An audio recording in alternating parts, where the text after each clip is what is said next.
Market లో invest చేసి మీ డబ్బులు డబుల్ చేసుకోవాలనుకుంటున్నారా? సుందరరామిరెడ్డి గారి సెమినార్ కి అటెండ్ అవ్వండి. నమస్తే, welcome back to Suman TV. Present మనతో పాటు ఉన్నారు ఫ్యామిలీ కౌన్సిలర్ రజనీరమ్మ గారు. నమస్తే మేడం. నమస్తే నవీన.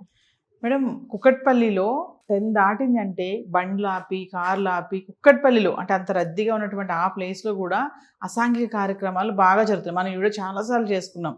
పోలీసులు రెక్కి పెడుతున్నారు, స్టింగ్ ఆపరేషన్లు చేస్తున్నారు. అయినా సరే ఇది ఎక్కడ ఆగట్లేదు. ఈ దందా అనేది ఆపడము, ఇంకా అక్కడ చేయాల్సిన పనులు చేయడము. అంటే ఎందుకు ఆ అమ్మాయిలు మహిళలు ఎందుకు ఇట్లా తయారు? అక్కడ ఏజ్ కూడా మీకు టీనేజర్స్ ఉన్నారు, పెద్దవాళ్ళు కూడా ఉన్నారు. 30+ 40+ వాళ్ళు కూడా మనకి ఆ బాడీ లాంగ్వేజ్ అర్థమైపోద్ది కదా. మాస్కులు కట్టుకునడం, కొంతమంది మాస్కులు కూడా పెట్టుకోవట్లేదు, ఫ్రీగా అనమాట. అంటే ఏంటి అసలు ఇది ఏం జరుగుతుంది? అంటే యంగ్స్టర్స్ ఉంటారు, మరి ఏం తెలుసుకుంటారు, ఏం నేర్చుకుంటారు, మరి ఇది కరెక్టా రాంగా, దీని నుంచి వచ్చేటువంటి పర్యావసానాలు ఎలా ఉంటాయి ఏంటి అంటే విచ్చలవిడి అయిపోయింది నవీన. ఇప్పుడు అందరూ కూడా ఏదో జాబ్ చేసేవాళ్ళలాగా, లేకపోతే ఒక స్టైలిష్గా సాఫ్ట్వేర్ లాగా అలా మేకప్లు అయి తిరుగుతున్నారు. ఎవరు మనం కనిపెట్టలేని పరిస్థితి. కాకపోతే మీరు అన్నట్టు ఒక బాడీ లాంగ్వేజ్ మనం కనిపెట్టచ్చు వాళ్ళని. అలా ఫోన్లు చెక్ చేసుకుంటూ అటు ఇటు వెతుకుతున్నట్టుగా చూడటము, తిరగడం లాంటివి కనిపెట్టచ్చు మనం. అంటే ఏంటంటే అక్కడ అటు సైడ్ అంతా కొంచెం ఆఫీసులు అవి కూడా ఎక్కువ కాబట్టి వచ్చేవాళ్ళు వెళ్ళేవాళ్ళు రద్దీగా ఉంటుంది అది ఆ ప్లేసు. సో అక్కడైతే వర్కౌట్ అవుతుంది అన్నట్టుగా అక్కడ మొదలుపెట్టారు. అయితే చాలా బీభత్సమైనటువంటి వాతావరణం అక్కడ. అసలు వెళ్ళలేం అక్కడికి, బండి పోదు. చూస్తే చుట్టూ ఇదే వాతావరణం, అబ్బాయిలు అమ్మాయిలు ఆంటీలు, ఈ పరిస్థితి. కొంతమంది ఇల్లు గడవక వచ్చేవాళ్ళు ఉంటే వాళ్ళకి హ్యాపీ ఇది లీగలైజ్ అయినందుకు. ఈ కుర్ర గుంటలకి ఏంటి అవసరం చెప్పండి? వీళ్ళకి ఏం కావాలి? చదువుల కోసం అని సిటీ వచ్చి మీరు ఉద్యోగం చేస్తుంటే మీకు మనీ, మీరు ఎర్నింగ్ లేదు, మీరు ఇంకా జాబ్ రాలేదు, సెర్చింగ్లో ఉన్నారు, ఏదో కోర్సులు చేయడానికి మీరు వచ్చారు అని అంటే పేరెంట్స్ పంపిస్తున్నారు. లేదు అంటే పార్ట్ టైం ఏదైనా చేస్తున్నారు కదా, ఎక్కడ చేసినా 10,000 తక్కువ లేకుండా ఇస్తున్నారు. అయినప్పుడు మీరు ఎక్కువ డబ్బు సంపాదించాలి, మేము కూడా అబ్బో పెద్ద అక్కడ ఆ స్థాయిలో ఉండాలి అని అనుకోవటం వల్ల లగ్జరీలు, ఎక్కువ లగ్జరీలు, అంటే ఏది కావాలంటే అది అనుభవించేటట్టుగా చేతినిండా డబ్బు ఉండాలి, ఆ ఉద్దేశం ఒకటి. దానివల్ల వీళ్ళు ఈజీ మనీ సంపాదించడం కోసం ఈ మార్గాన్ని ఎంచుకున్నారు. ఎవడు అడిగేవాళ్ళు లేడు. ఇప్పుడు మీరు అన్నారు కొంతమంది మాస్క్ లేకుండా కూడా తిరుగుతున్నారు అంటే లీగలైజ్ అయిపోయిందిగా, మాకేంటి భయం?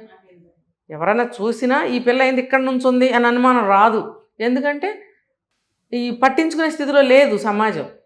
ఇక్కడ ఎందుకు ఉందో, షాపింగ్కి వచ్చిందో అనుకునే పరిస్థితి వచ్చేసింది ఇప్పుడు. అంటే మా వాళ్ళు మా ఇష్టం అన్నట్ట మేడం. ఇంకా అది కూడా కాదు, ఇది నేను స్వతంత్రురాలిని, నాకు ఇది లీగలైజ్ అయింది, నేను ఫ్రీ బర్డ్ని, నన్ను ఎవరేం అనటానికి లేదు అన్న విధంగా వీళ్ళు. ఇంకా ప్రతి ఒక్కళ్ళు పట్టించుకునే తీరుబడి ఎవరికీ లేదు. ఆఫీస్ అయిపోయిందా, లేకపోతే పని అయిపోయిందా, తొందరగా ఇంటికి పోదాం అనే రందిలో ఎక్కువ మంది ఉంటారు. అంటే ఆ దృష్టి ఉన్నవాళ్ళు అలాంటి వాళ్ళకి ఆగుతారు, అది వేరే విషయము. ఏమైనా సరే ఇది లీగలైజ్ అయినంత మాత్రాన ఇది ఎంతవరకు సేఫ్, వీళ్ళకి ఎంతవరకు సేఫ్, ఎంత కాలం సేఫ్? ఇప్పుడు అమ్మాయిలు ఏంటి, అబ్బాయిలు కూడా తయారయ్యారు. అవును, కాల్ బాయ్స్ కూడా ఉన్నారు. మనం ఒక వీడియో కూడా మాట్లాడాము. అవును, ఇద్దరు అమ్మాయిలు తయారయ్యారు, అబ్బాయిలు తయారయ్యారు. ఇంకా ఏం చేయాలి అంటే ఇప్పుడు ఇలాంటివన్నీ ఎన్ని జరిగినా సరే లీగలైజ్ అనేది చేయకూడదు. మీరు లీగలైజ్ చేసిన తర్వాత కూడా హత్యలు ఆగుతున్నాయా, ఆత్మహత్యలు ఆగుతున్నాయా, ఈ దరిద్రాలు ఏమన్నా తక్కువైనాయా? ఏమీ లేదు, అన్నీ ఎక్కువ అవుతూనే ఉన్నాయి. మీరు ఎంతెంత అయితే ఇస్తూ ఉంటారో ఈ జాతికి తృప్తి అనేది ఉండదు. అలాంటి వాళ్ళకి ఇంకా ఏదో కావాలి. మీరు ఎన్ని లీగలైజ్ చేసన్నా చూడండి, వీళ్ళు ఇంకొకటి ఏదో చేస్తూనే ఉంటారు. కాబట్టి లీగలైజ్ చేయటం అనేది అసలు నాట్ కరెక్ట్ నా దృష్టిలో. ఇప్పుడు చూసి చూడకుండా వెనక మాటున ఏదో జరిగిపోతూనే ఉన్నాయి బయట కదా. అక్కడ చస్తున్నారు, అక్కడ చంపుకుంటున్నారు. అవి ఆపటం కోసం మీరు లీగలైజ్ చేశాను అని అంటే కనుక ఎక్కడ ఆగినాయి? ఇంకా డబల్ అయిపోలేదా? అంతకుముందు ఆ నెలకు ఒకటో ఏదో కేసు వింటే మనం 2 నెలలకో, రోజుకు 10 వింటున్నాం. ఇప్పుడు మరి ఇది వీలైతే వెనక్కి తీసుకుంటే బాగుంటుంది దీన్ని. యాక్చువల్గా ఇలాంటివి మనం ఒక వీడియోలో మాట్లాడుకున్నాం. అవుట్స్కట్స్ లో లిఫ్ట్ అడిగి లేడీస్ దొంగచాట లోపల తీసుకెళ్లి తర్వాత బ్లాక్ మెయిల్ చేసి, తర్వాత మళ్ళీ ఒక ఊర్లో కపుల్స్ భార్య భర్తలు భార్యని లిఫ్ట్ కోసం అని పెట్టి లోపలికి వెళ్ళాక భర్త ఎంటర్ అయ్యి కేసు పెట్టి మా ఆవిడని ఇట్లా చేసినా అని చెప్పి డబ్బులు కొంచడం ఇలా ఉండేవి. ఇప్పుడు మొత్తం సిటీలోకి వచ్చేసారు వీళ్ళు. సిటీలోకి వచ్చేసి ఇంత అంటే మీరు అన్నట్టుగా విచ్చలవిడిగా అనమాట. అది దొంగచాటుగా అడపాదడపా జరిగిన కేసులు అవి.